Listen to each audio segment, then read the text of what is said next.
तो ये भगवान कहते हैं जीव की तरह नहीं, स्वयं ज्योति और अज अजम्मा, जीव की तरह जन्म मरण वाला नहीं है भगवान। ये भगवान की समझौती है। सब व्यक्ति अपनी बुद्धि से भगवान को समझना चाहते हैं, तो जीव की बुद्धि कैसी है?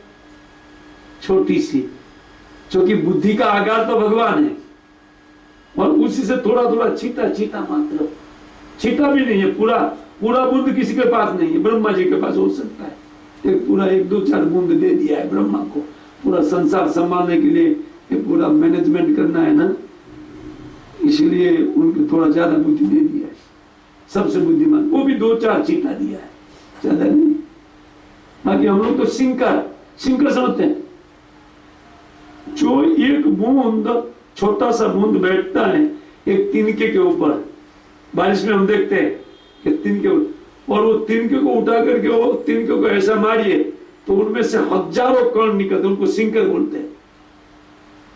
हम बोलते सिंकर बुद्धि, वो भी सिंकर बुद्धि। ये बड़े बड़े लोग इस संसार के, छोटे लोग के पास तो सिंकर से भी कम है। ये बुद्धि का आगार श्री भगवान है, उनके पास से वितरित होता है सब कुछ, क्योंकि जीव उनका अंश है, इसलिए अणुमात्रा में कुछ सब कुछ मिला है। धन मिला है अणुमात्रा में, वैराग्य मिला है अणु जैसा, कर आसक्त हो जाएगा। जो श्रेय ऐश्वर्य है, सुंदरता मिला है थोड़ा बहुत, ज्यादा नहीं। वो ये सब कुछ ऐश्वर्य भगवान के पास परिपूर्ण मात्रा में, जिसको हम चाहते हैं, तो क्यों नहीं भगवान के पास अपने आप को ले जाना चाहेगा कोई व्यक्ति। लेकिन ये मायामय मन उनको भोग में रोक करके रखा है। बोले जो कुछ भी है, जैसा भी है, रूप में तो क्या हो गया, हा? मजा तो ले सकते हैं ना, ये तो मजा में फंसा हुआ हम लोग है, इसलिए न तो भगवान को समझ सकते हैं, लेकिन कहते हैं ठीक है, वो कहते हैं अजम्मा, हम बारंबार जन्म लेते हैं संसार प्रवाह, लेकिन वो अजम्मा है। परेश और ब्रह्मा इत्यादि जितने भी कंट्रोलर है उनके भी ईश्वर है, पर ईश्वर उनके भी नियंता है भगवान। और नारायण सबका इस सबका बहुत बहुत व्याख्या दिया है, उसमें मैं नहीं चल रहा हूं क्योंकि मुझे निकलना है, थोड़ा सा परिचय दे करके दूसरे क्षेत्र का। तो नारायण, तो फिर भी एक शब्द नारायण, उनको कहते हैं नारायण चतुर्भुज रूप में, जिनका विग्रह हम लोग सनातन मंदिर में देखते हैं, शंख चक्र गदा पद्मधारी भगवान नारायण। तो नारायण शब्द का अर्थ है नार माने जीव समूह और अयन माने जिनमें रहता है। ये समस्त जीवों का, जीवो रूपी ये जितना शरीर इत्यादि है वो सब भगवान में हम लोग जीते हैं, इसको कहते हैं नारायण। अयन माने शयन। हम सब लोग का देह कहां है? पृथ्वी पर। पृथ्वी कहां पर टिकी हुई है? हमको मालूम है पृथ्वी कहां पर है, बोला लटक रही है। वो लोग देखते हैं वैज्ञानिक लोग, पूरी पृथ्वी लटक रही है, कभी लटकेगी? क्या ये वास्तविकता है? ये जो कुछ माया दिखा रही है वो एक भ्रांति मात्र दिखा रही है। ये शेषनाग की फना पर है ऐसा दिख रहा है, उनका टिकने का आधार है वो भगवान है। और हम सब लोग ये अनंत ब्रह्मांड के साथ भगवान नारायण के पेट में जी रहे हैं। इनका आधार स्थल है वो भगवान का पेट। इसलिए भगवान भगवत गीता में कहते हैं अहम सर्वस्व प्रभव, ये सब कुछ मुझसे निकला है। कैसे निकला है वो जानते हैं, हम लोग नहीं जानते।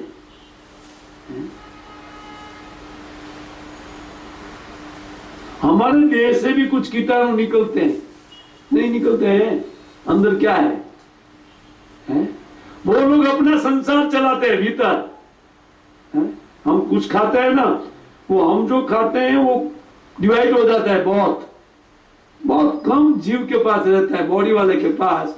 बाकी छोटे छोटे अनेक कीटाणु अंदर जीते, उनका अपना अपना गांव देश, और अपना अपना स्त्री पुरुष संबंध या विवाह विवाह सब कुछ भीतर हो रहा है। हाँ, जैसे हम यहाँ करते हैं, भगवान के पेट में ये माया है, इसी को माया बोलते हैं। एक बार मार्कंडेय ऋषि ने भगवान को प्रार्थना किया। भगवान जब प्रसन्न हो गए तो श्री मार्कंडेय जी एकदम प्रसन्न होकर के भगवान की स्तुति किए, और स्तुति करके अत्यंत नतमस्तक होकर के भगवान पास खड़े थे। भगवान बोलते, बेटा मांगो, क्या चाहिए? बोले, आपके पास क्या मांगेगा? फिर भी मेरी एक जिज्ञासा है। बोले, क्या? तो बोलते, माया देखना है। बोले, तो देखने लायक नहीं है, लेकिन तुम्हारा इच्छा है, कोई बात नहीं, कभी दिखाऊंगा। भगवान आशीर्वाद दे करके चले गए। और मार्कंडेय जी बद्री का आश्रम में तपस्या कर रहे थे। वहीं पर एक शिखर पर बैठ करके उन्होंने झुपड़ी बनाया था, जो कुछ भी। हाँ, तो वो भगवान का आशीर्वाद से वो सोचने लगे बाद में कि अरे माया भगवान आशीर्वाद देकर के कब दिखाई पड़ेगी, कब दिखाई पड़ेगी, लेकिन वो माया दिखाई ही नहीं पड़ रही है। वो अत्यंत उत्कंठित हो गए माया देखने के लिए। तो एक दिन का बात है, वो कहीं से बादल उमड़ घुमड़ करके आने लगे और बहुत जोरदार वर्षा होने लगा, मूसलाधार बारिश। हाथी की सूंड की तरह धारा थी। ये बुनबुन नहीं, ये जो वर्षा है बुनबुन, छीटा छीटा नहीं, धारावाहिक बरस रहे थे बादल। और देखते देखते पूरी पृथ्वी पूरी ढकने लगी पानी से। और फिर वो जो बैठे हुए थे वो हिमालय भी डूबने लगा। और डूबते डूबते सब कुछ डूब गया, वो अकेले तैर रहे थे। और बड़े बड़े मगरमच्छ और विशाल मछलियां इत्यादि वो प्रलय सागर में बिल्कुल। और डूबते डूबते स्वर्ग डूब गया, सूर्य डूब गया, चंद्र डूब गया, अंधकार जाओ। और अकेले मार्कंडेय, ये कथा है श्रीमद् भागवतम में 12वें स्कंद में इस कथा को दिया गया है। हाँ, इस कथा को दिया गया है।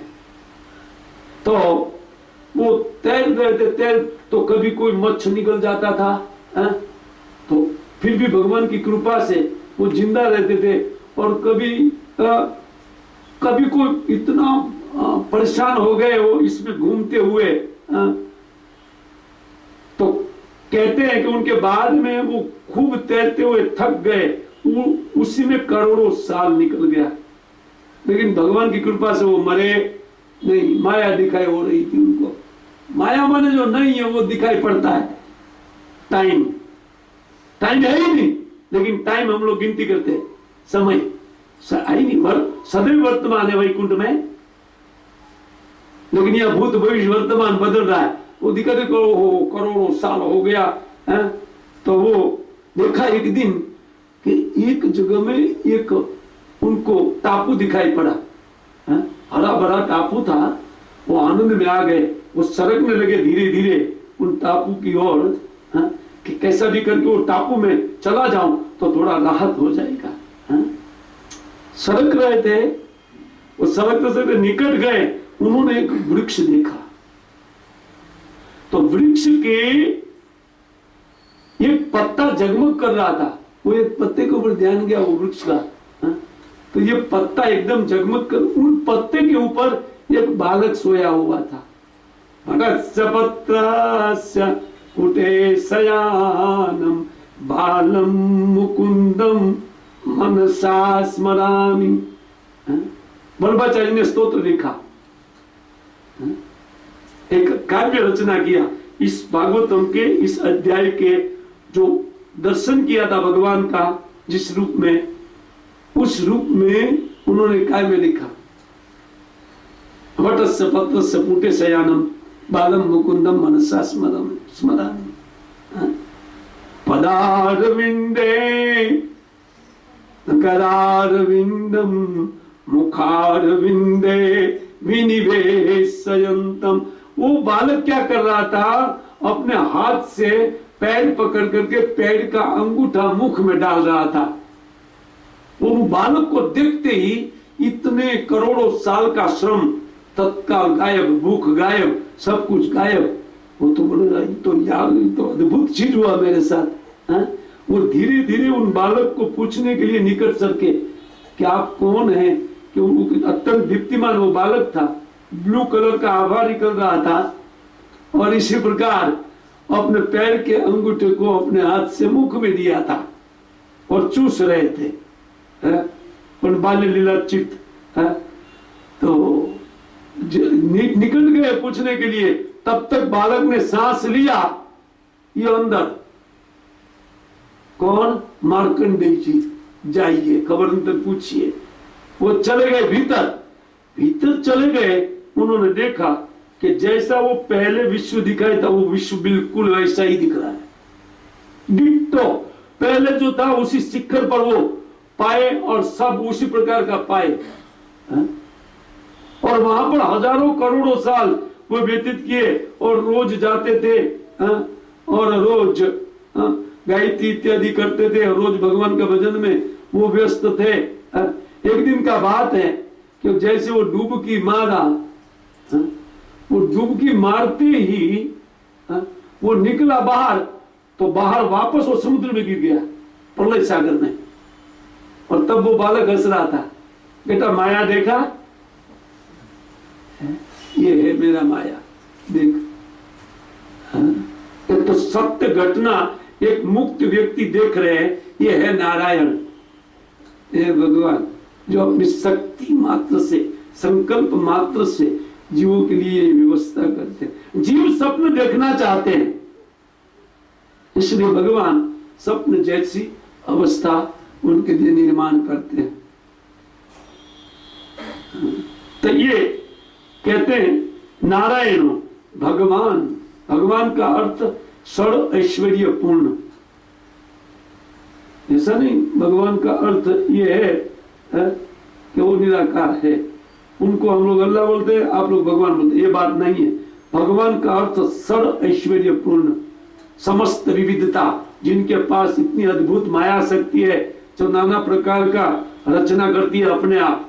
भगवान को कोई टेंशन ही नहीं है। एक बार स्त्री पुरुष रूपी यंत्र बना दिया, उनके बाद में प्रोडक्शन चालू, बास। क्योंकि भगवान उनकी शक्ति है, जीव उनकी शक्ति है। उसी प्रकार एक एक योनि में एक एक स्त्री पुरुष उत्पन्न कर दिया, संसार भर गया, उनको कुछ करने का आवश्यकता नहीं है। ये अचिंत शक्तिमान भगवान का ऐश्वर्य देखे, और वो निराकार है, जगत आकार है। कैसा है? जगत आकार के हमारा रूप है, लेकिन एक तू ही निरंकार। नहीं, वो रिक्शा टेम्पो के पीछे लिखा रहता है हमेशा, कहीं वाहन के पीछे, एक तू ही निरंकार, बाकी सब साकार है। भगवान भी परम पुरुष है, सर्वैश्वर्य पूर्ण है।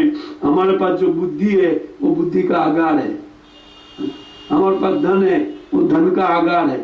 ये समस्त धन उनका है, ये तो यूज करने के लिए मिलता है। और धन की देवी लक्ष्मी उनकी है, और वहां पर स्थायी उनकी सेवा में रहती है। और माया के रूप में छलने वाली वो कुछ स्टैंप इत्यादि के रूप में कागज पर यहाँ व्यवहार में आती है। डॉलर, पाउंड, शिलिंग, उनकी तो कोई वैल्यू ही ज्यादा नहीं है। हजारों हजारों, एक का हजारों हजारों हो जाता है। ये माया है जो रहती नहीं है। एक नोट आपके हाथ में आई, उनके बाद में आप निशान मारिए, वो कभी दिखाई नहीं पड़ेगी आपके पास, वापस गई वो। उसी प्रकार ये जगत का ऐश्वर्य, जो कुछ भी जीव के पास सुंदरता इत्यादि है, वो द्रवित है, वो जाने वाला है। और जाने के लिए, लेने के लिए दिया जाता है। और जीव इसी में आ सकते हैं, इसलिए उनको दुख होता है। अरे रे मेरा काल चला गया, बूढ़ा हो गया, ये हो गया, मैं कितना सुंदर था, अभी शोक करो। लेकिन पुनः नया शरीर मिलेगा। कल रो क्यों रहे हो? अर्जुन रो रहा था। अरे सामने तो आप मानने के लिए बोल रहे, ये तो मेरे गुरु है और ये मेरे दादा, उनके गोद में मैं खेला था, कैसे मारूं? बोलते नया शरीर दो, 300 साल का बूढ़ा है, मारो तीर और नया मिलेगा ही उनको। अथवा तो वैकुंठ में जाएगा, मेरा भगत है।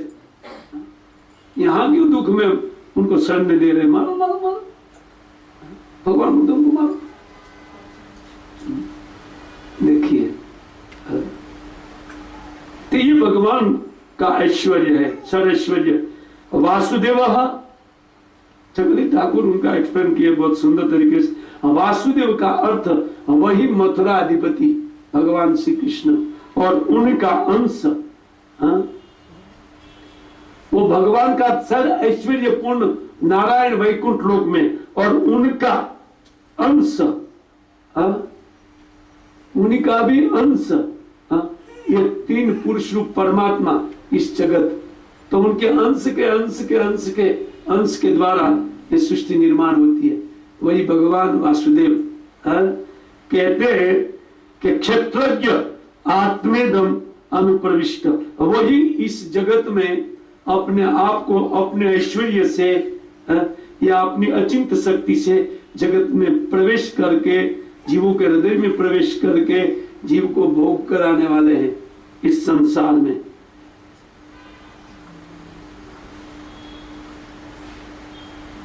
वो कैसे होता है उनको अगले श्लोक में, 14वें श्लोक में ये बताया गया है। आइए अगले श्लोक में, यथा अनिल स्थावर जंगमानम आत्मस्वरूपेण विविष्ट निविष्ट ईश्यत एवं परो भगवान वासुदेव क्षेत्रज्ञ आत्मे इदम अनुप्रविष्ट। इसमें बताया गया है कि जैसे एक वायु, वायु सबका प्राणवायु बन करके जीव के भीतर प्रवेश कर जाता है, प्राणवायु को जीवनी शक्ति के रूप में, प्राण के रूप में वही प्रवेश करता है। उसी प्रकार श्री परमात्मा ये समस्त विश्व में भगवान का ही एक अंश आविर्भाव है, वो इन जगत में प्रवेश कर जाते हैं। एवं परो भगवान वासुदेव, वो वासुदेव क्षेत्रज्ञ के रूप में प्रवेश करते हैं। तो दो क्षेत्रज्ञ हुआ, एक जीव जो क्षेत्र का भोग कर रहा है और एक क्षेत्रज्ञ उनके मित्र के रूप में सदैव उनके हृदय में रहते हैं। सर्वस्व चाह्यम हृदय सन्निविष्ट स्मृति ज्ञानम अपोहनम, भगवद गीता में इसका वर्णन। मैं सबके हृदय में बैठ करके सबको स्मरण दे रहा हूं, अज्ञान दे रहा हूं और उन दोनों का लोप भी कर देता हूं। जैसे तीसरी अवस्था में डालना है, तो ये संसार प्रवाह श्री भगवान से चल रहा है। वो कैसे बोलते हैं, उनमें भगवान प्रवेश कर गए हैं। एवं परो भगवान वासुदेव, वो वासुदेव क्षेत्र के रूप में प्रवेश करके स्थावर जंगमाना, जो जड़ और चेतन सब में उनका प्रवेश हो जाता है। ये भगवान की विभूति है या भगवान की इतनी शक्ति है कि वो सब जगह अपनी शक्ति में वो प्रवेश कर लेते हैं। जैसे हम लोग अपनी शक्ति मन में प्रवेश करते हैं, लेकिन दूसरे की शक्ति मन में हम प्रवेश नहीं कर सकते। कर सकते हैं? हमारा मन में हम प्रवेश कर सकते हैं? नहीं प्रवेश कर सकते ना मन में।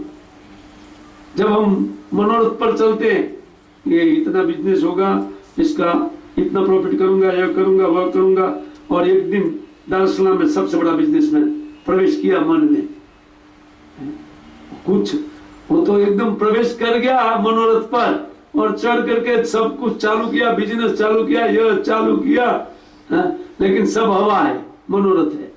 हम लोग प्रवेश करते हैं मन में। देखिए, अपनी शक्ति में हम प्रवेश कर सकते हैं, लेकिन दूसरे की शक्ति वही मन है, वो दूसरे के पास है, उनमें क्या चल रहा है हमको मालूम। भगवान समस्त जीवों के हृदय को या समस्त जीवों के मन के जानकार है, इसी को भगवान बोलते हैं। ये दूसरे क्षेत्रज्ञ है। इसलिए क्षेत्रज्ञ दो प्रकार के,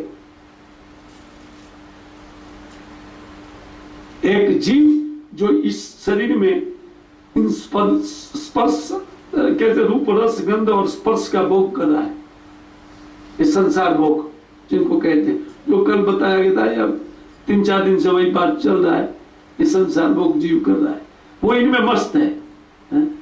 उनके मित्र जो इनके लिए व्यवस्था करते हैं, उनको न तो थैंक यू बोलना, थैंक यू बोलने के बाद उनको देखना भी नहीं है, उनके बिल्कुल पीछे हृदय में स्थित है, लेकिन वो देखता तक नहीं है, क्योंकि भोगों में आसक्त होकर के इन सुख दुख में लग करके एक के बाद दूसरा, दूसरे के बाद तीसरा, भगवान परेशान है, ये कितना बदली करेगा, कि देखता मेरे सामने देखेगा तो वो छूटेगा। लेकिन भोगगत मन कभी वैराग्य आता ही नहीं है। यह है संसार का भोग। वो मन का जो आसक्ति होता है संसार में, अपने निकट रहने वाले अत्यंत सखा को भी देखने की उनको फुर्सत नहीं है। अगर वो थोड़ा विचार करके उन हृदयगत परमात्मा को देखे तो वो उधर प्राप्त कर सकते हैं, वहीं पर प्राप्त हो सकते हैं, बाहर खोजने की भी जरूरत नहीं है। और पदार्थ खोजने का तो टाइम लगता है हम लोग को, भोग के लिए पदार्थ खोजने के लिए रात दिन मेहनत करते हैं।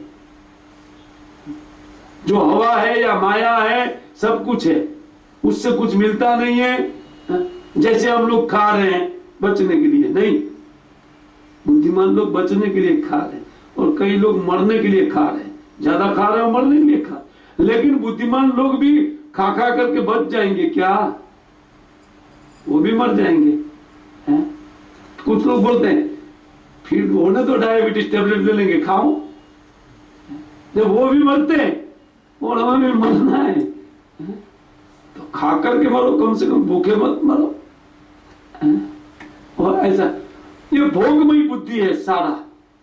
कहने का अर्थ ये है कि जीव केवल इसी में आसक्त रह करके इनको सत्य मान रहा है, और परमात्मा परम सत्य, और केवल वो देखेगा पीछे की ओर तो तुरंत उनको ज्ञान हो सकता है, लेकिन पीछे देखने की फुर्सत नहीं। ये हरिकृष्ण मूवमेंट ये ट्रेनिंग देते हैं कैसे आप पीछे देख सकते हैं, और ये भागवत में लिखा गया है कि जीव को कैसे अंतर्मुख किया जाए, और उसका बड़ा बड़ा उपाय ये भागवतम में अनेक कथाओं में यही उपाय दिया गया है। आपको कौन सा उपाय पसंद है वो उपाय लीजिए। 100 कथा है, 100 कथा, उन 100 कथा में एक ही बात की चर्चा है, दूसरी बात की नहीं। किसी भी प्रकार जीव तो कौन कैसे निकला एक आइडिया है? जैसे चित्रकेतु महाराज कैसे निकले वो एक भिन्न तरीका दिया गया है, यद्यपि वो भक्ति का ही तरीका है। उनको कैसे ज्ञान हुआ एक भिन्न तरीके से हुआ। उनका बच्चा उनको प्रवचन सुना करके मर गया, मरा हुआ बच्चा जिंदा हो गया, जिंदा होकर के प्रवचन किया, उनको वैराग्य हुआ। नहीं तो रो रहे थे उन बेटे के लिए, ये एक कथा है, इससे उनको वैराग्य हुआ। और महाराज पुरुरुआ अप्सरा से साथ विवाह किया था। हम लोग यहाँ मर रहे हैं ना, विश्व सुंदरी, विश्व पूछ नहीं, थर्ड क्लास है अप्सरा के सामने।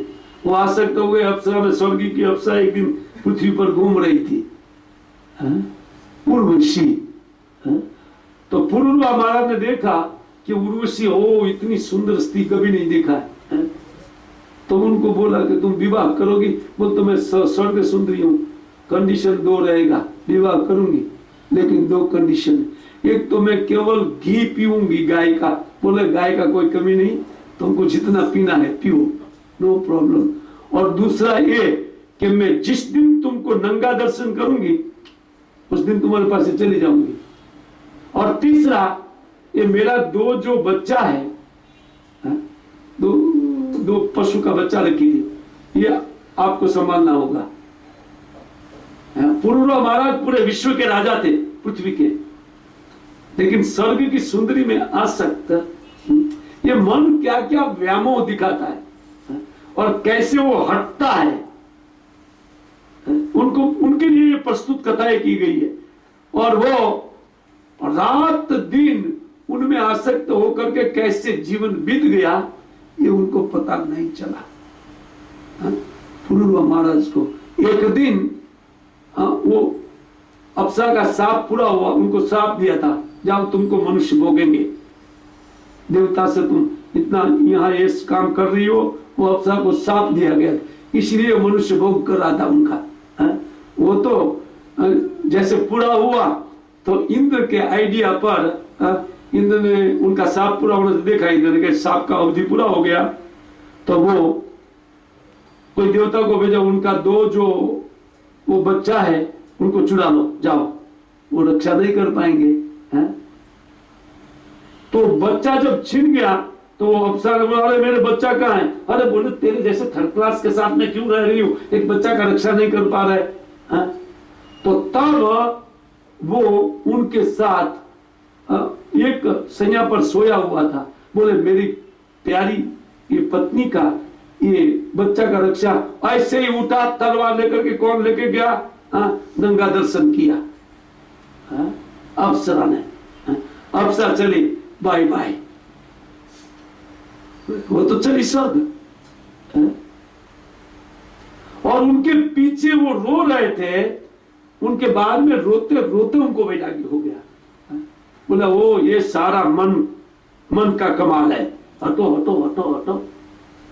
फिर भक्ति प्राप्त किया। तो वो भिन्न भिन्न तरीके से 100 कथा है, लेकिन अंत तो वो कथा कहां जाती है? जीव को इन भोगों से वैराग्य करा करके भगवान की ओर मुड़ना। ये सारी कथाएं बड़े बड़े राजा महाराजाओं की कथा है, छोटे मोटे लोग की कथा नहीं दी गई है। क्योंकि महाजन नगत से बनता, यहाँ बहुत बड़े बड़े लोग सोचे ना हमारे पास तो बहुत है, वो देखे दुनिया का राजा है, तुम कौन चीज है? देखो यहाँ ये इतिहास है, ये तो भारतवर्ष में इतिहास जो घटना घटी है, जिनके नाम में भारतवर्ष है, यही महाराज भरत है। हर में आसक्त हो गए, 3 दिन बीता, ज्ञान हो गया, किसी के साथ बोलना बंद किया, वैराग्य हुआ और भगवान का अनुसंधान हो गया तत्काल। जैसे वैराग्य होता है वैसे भगवान सामने आते हैं, लो बेटा अभी आसक्त पड़ा था इसलिए मेरा दर्शन नहीं पा रहा था। ये क्षेत्रज्ञ सबके हृदय में भगवान उनको मूर्ति के रूप में रखा गया है। तुम्हारे हृदय में है, उनका यहाँ दर्शन करो नारायण के रूप में। हम लोग रोज वहां दर्शन करते हैं, लेकिन सबके हृदय में दर्शन, यही तो हमारा तकलीफ है। जब सब जगह नारायण का दर्शन होगा, लेकिन सब जगह तो अपना वैरी दिखाई पड़ रहा है, कोई तटस्थ दिखाई पड़ रहा है, तो व्यवहार राग और द्वेष का होता है। भगवान बोले तब तक योग्यता नहीं है। राग द्वेष वाले मन को समान दृष्टि मेरी तरह हो जाए, तब तुम मेरे मित्र बनोगे। हो ही मित्र, लेकिन तब तुम मेरे साथ रह सकते हो और तब तुम अपने स्वभाव का भजन कर सकते हो। अपना स्वभाव है आनंद, और तब तुम आनंद में बढ़ जाओगे जब निरंतर मेरा दर्शन होगा। तो देखिए, तो उसी वासुदेव श्री भगवान क्षेत्रज्ञ के रूप में एक प्रविष्ट निविष्ट ईशितव्य इस संसार को कंट्रोल करके चला रहे। और ये लोग देख रहे नदी आंख से, भगवान तो ऐसे दिखाई नहीं पड़ रहे। बोलते ये सब गुरुत्वाकर्षण है, यह है वह, इसके कारण संसार चलता है। एक एक ग्रह का अपना अपना गुरुत्वाकर्षण तो है, तो शक्ति ना, तो किसका? तुम्हारा है। उनको विज्ञानी को पूछे क्या है गुरुत्वाकर्षण नामक शक्ति तुम्हारा है? नहीं, उनका है नहीं। किसका है? कोई कह सकता है हमारा है, कृष्ण बोलते हैं मेरा है। मैं आज दक्षिण प्रकृति मेरी अध्यक्षता में कार्य कर रही है। लेकिन वहां बोले ये तो हिंदुओं का ग्रंथ है, उसमें भावना को लिखा गया है, भावुकता। सत्य घटना है। 500 साल पूर्व ये चैतन्य महाप्रभु प्रकटित हुए, तब उनके बाद में ये परंपरा चल रही है भक्ति का। तो जर्मनी में जब कुछ भक्त लोग मृदंग करताल लेकर के निकले तो वहां के कुछ दार्शनिक लोग चकित हो गए। वहां भी दार्शनिक होते हैं ना, और उसमें भी वेद, जर्मनी के पास वेद है? वो लोग संस्कृत पाठ करके अपने वेद को वो लोग पढ़ करके संस्कृत सीख करके उनका पाठ कर रहे हैं और वहां से आविष्कार